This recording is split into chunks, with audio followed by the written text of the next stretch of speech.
Yeah, so this morning, this thought started yesterday in my brain, and as typical as these things kind of happen with me, I go to bed with a thought, I wake up with a thought, and then I want to do something about the thought. So, this is my thought about an essay that I'm wanting to write, wanting to put together.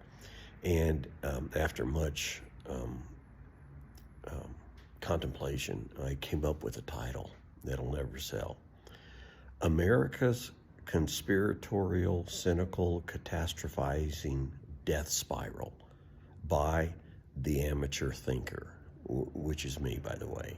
So, some of the thoughts that I have in here is that um, it's more in American society right now, the United States of American society, of which I'm not currently living in the U.S., I'm living in South America, but um, still, it reminds me a lot of times. My situation reminds me of Hotel California. You can check out anytime you like, but you can never leave. The ubiquity of the news cycle, the ubiquity of all things internet, just follows you around like a fucking dog that just won't leave you alone or something. Not to put down dogs by any means, but anyway, so this mindset that is just sort of going around in America, I've observed it develop in my life. I am a boomer. I was born in 1956, so um, it's like I just watched this dissension into what I call, where's my stuff, conspiratorialism. I mean, it's fucking becoming a goddamn religion at this point. Cynicism, which just is pervasive. It seems to have invaded the minds of everybody. Everybody I know. It doesn't matter whether they're conservative or liberal, they're religious or non-believers. It just seems to be everywhere, this cynicism, and then this tendency to catastrophize. And um, this is really important to me because I was counting up the years this morning. I spent at least 55 years of my life trapped in a catastrophic cycle.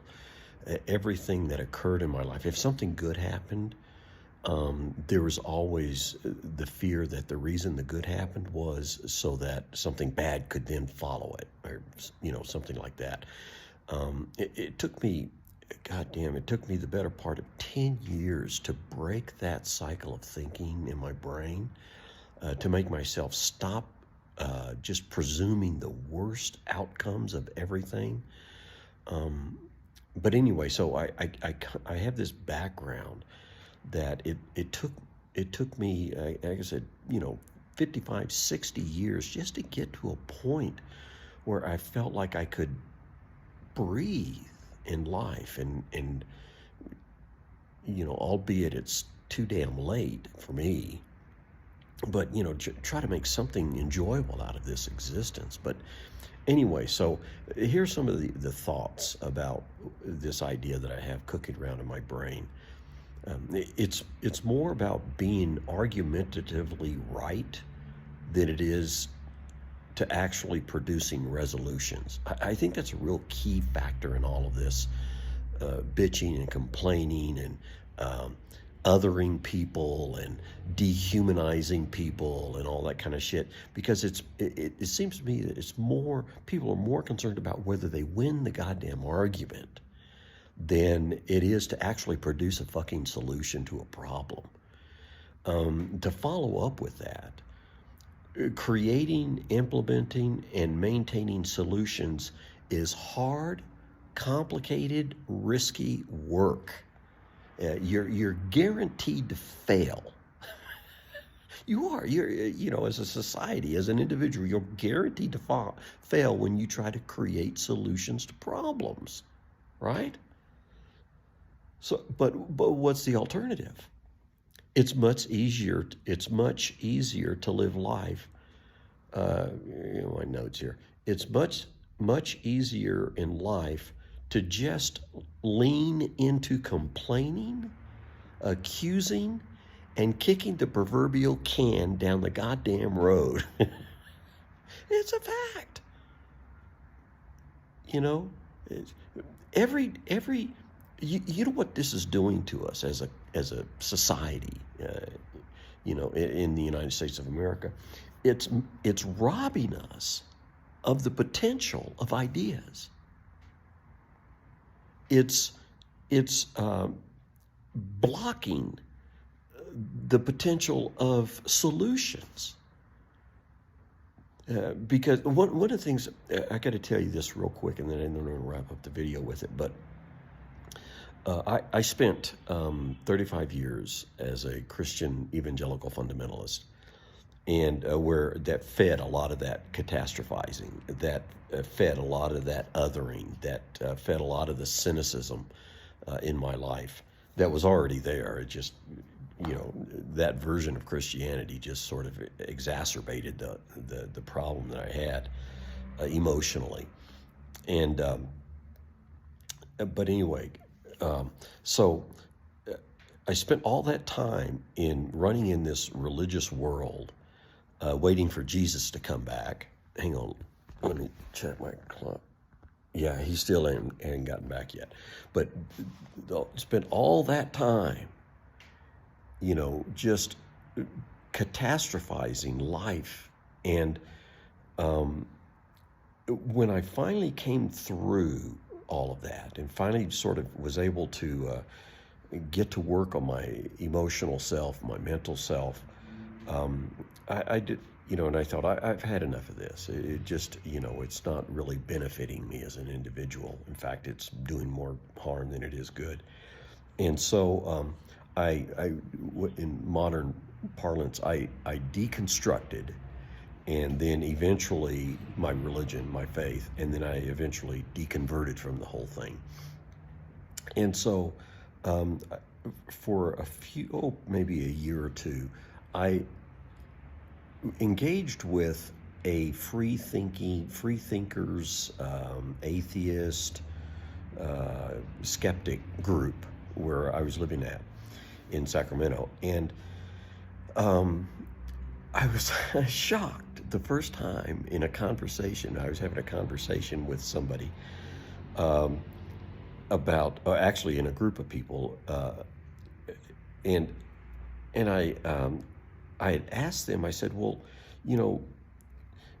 are there any, does conservatism, Republicans, conservatives, have any good ideas that you would accept?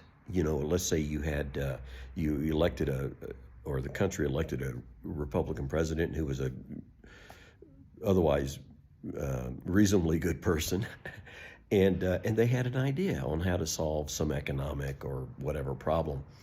Do you think there's any good ideas that Republicans or conservatives might have that could contribute to the betterment of society? And much to my shock, I heard the same answer that I heard back in religion, back in conservatism, the same thing. In those former days, no good thing could ever come out of the Democratic Party. No good thing could ever come out of liberalism. They're all, depraved. They're all horrible people. They do no good to any. It's just that whole same thing. And much to my shock, the opposite side, the group that I ended up thinking I might have something in common with, said the same goddamn thing about them.